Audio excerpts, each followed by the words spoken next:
আবারও আগরতলা রেল স্টেশনে গাঁজা সহ ধরা পড়ল দুই যুবক। বহিরাজ্যে গাঁজা পাচারের উদ্দেশ্যে আগরতলা রেল স্টেশনে আসার পর দুই যুবককে আটক করেছে জিআরপি থানার পুলিশ। ধৃতরা হলো আমতলীর রাজেশ্বরী নগর এলাকার প্রণয় দাস, অপরজন বিলোনিয়া সারাসীমা এলাকার পরাগ সরকার। তাদের কাছ থেকে প্রায় 4 কেজি শুকনো গাঁজা বাজেয়াপ্ত করা হয়। ধৃতদের জোর জিজ্ঞাসাবাদ চালিয়েছে রেল পুলিশ।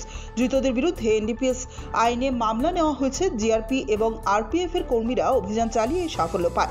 সোমবার রাতে তাদের আটক করা হয়েছিল। মঙ্গলবার ধৃতদের আদালতে তোলা হয়। উল্লেখ্য, গাঁজা পাচারকারী বরাবরই রেলপথকে গাঁজা পাচারের নিরাপদ পথ হিসেবে ব্যবহার করছে। কিছু কিছু ক্ষেত্রে রেল পুলিশ সাফল্য পেলেও গাঁজা পাচার কোনোভাবেই বন্ধ করা যাচ্ছে না। আজ রাত্রিবেলায় আমাদের আগরতলা জিআরপিএস এবং আরপিএফ স্টাফ আমরা যৌথভাবে আমরা যে আমাদের রেগুলার চেকিং আবার আগরতলা স্টেশনের প্ল্যাটফর্মে আমরা বেরিয়ে আমাদের স্টাফ ওইখানে দুজন ছেলেকে সাসপেক্টিভলি দুটি পিট্টু ব্যাগ নিয়ে ঘোরাফেরা করতে দেখি।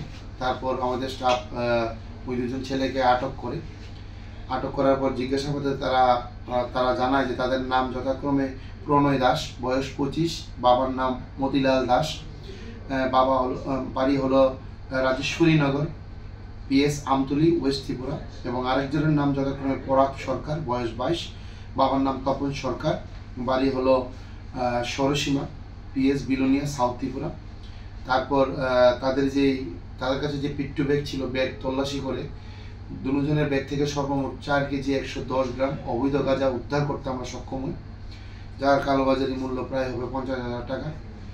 এই পাওয়ার পর তারপর আমরা তাদেরকে অ্যারেস্ট করি এবং তাদের বিরুদ্ধে একটি এনডিপিএস ধারায় মামলা নথিভুক্ত করি। এখন তাদের আমরা ইন্টারোগেশন করছি আগরতলা জিআরপিএস থানায়, যে তারা কোথা থেকে এই গাঁজাগুলো প্রকিউর করেছে এবং কোথায় তারা নিয়ে যাচ্ছে।